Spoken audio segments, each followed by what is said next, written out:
Welcome to day 2 of our 10-day challenge. A challenge for my grown, seasoned gang so that we can do better together. Now, as many of you know, my birthday was last week, and this is a reset for me because my new year is my birthday. I still celebrate New Year's on January 1st, but my actual New Year is my birthday. And I reset and I go through a little challenge to make sure that I'm in touch with everything. And I'm doing that right now, and I want you guys to do it with me. So, we finished up day 1. It was all about setting boundaries.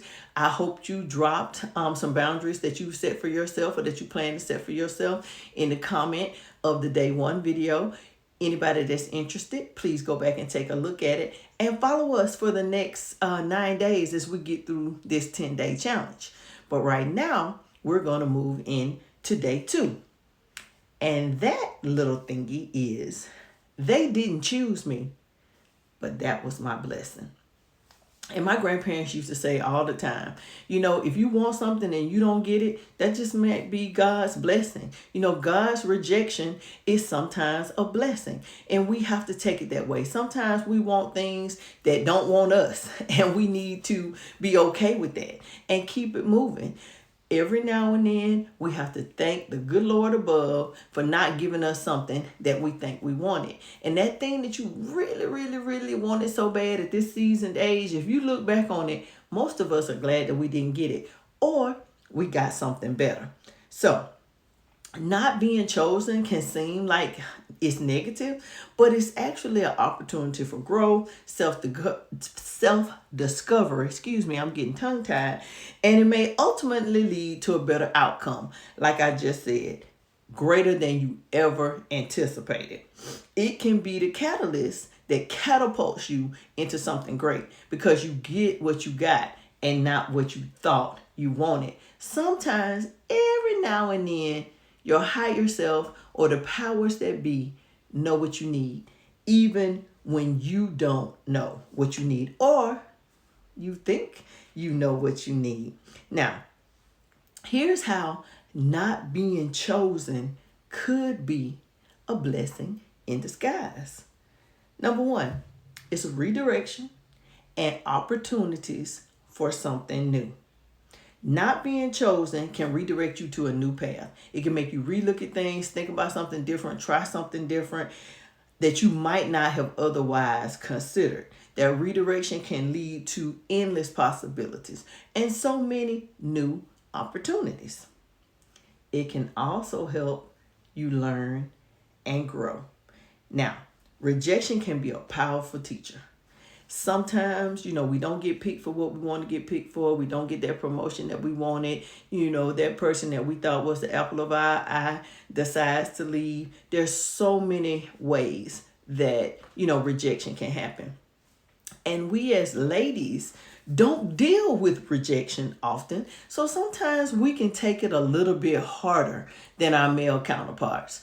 Unfortunately, our male counterparts get used to rejection, especially from the ladies, so they can take it from other people, sometimes just a little bit better than us. I got to talk to my nephews out there, some of these younger folks, when they get told no, they want to get mad and start name calling and doing all of the things. But I want everybody to understand that sometimes rejection can be a blessing, and it can help you learn, grow, and develop into the human being that God meant for you to be.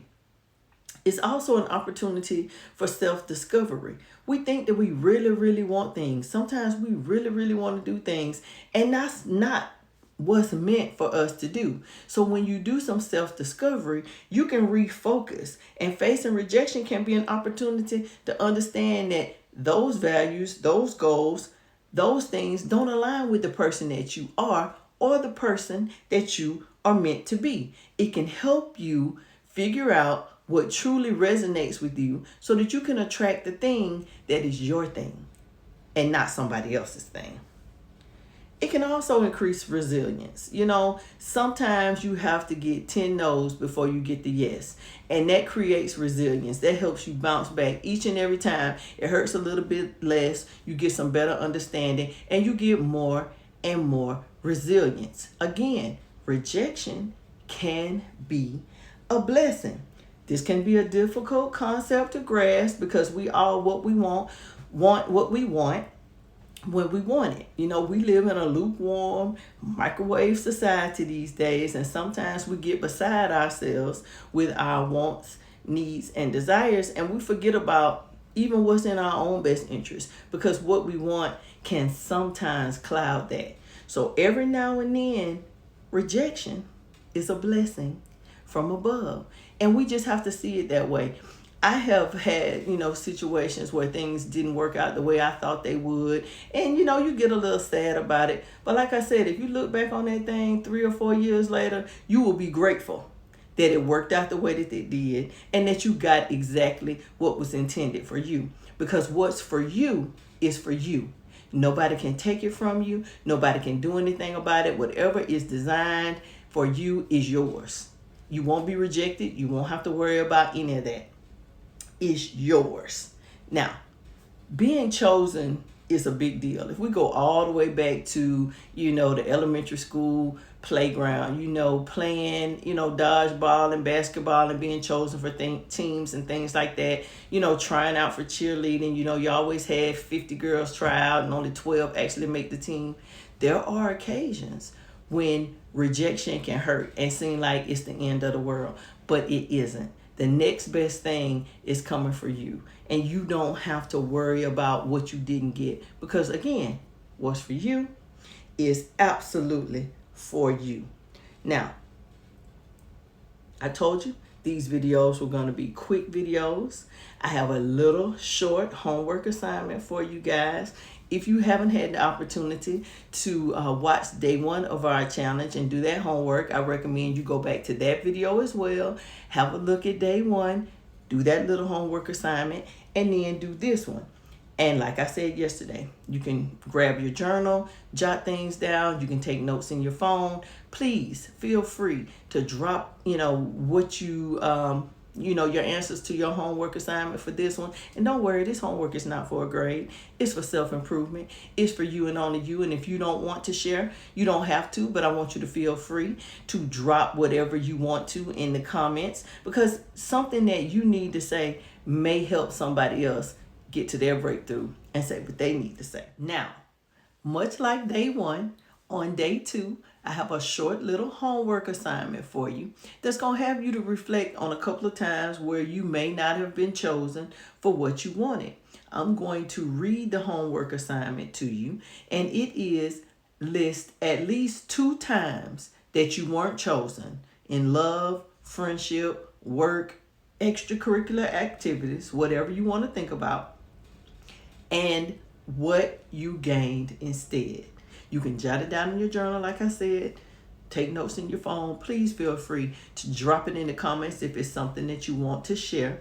But we need to share if you're inclined to do so, because when one of us gets honest, it can give another person permission to do the same. Now, this is day 2 of our 10-day challenge. We are just getting started. I'm going to ask you to stick with me and stay with me. Please make sure you subscribe to the channel. Guys, I don't know why I can't talk tonight. Be sure you subscribe to the channel.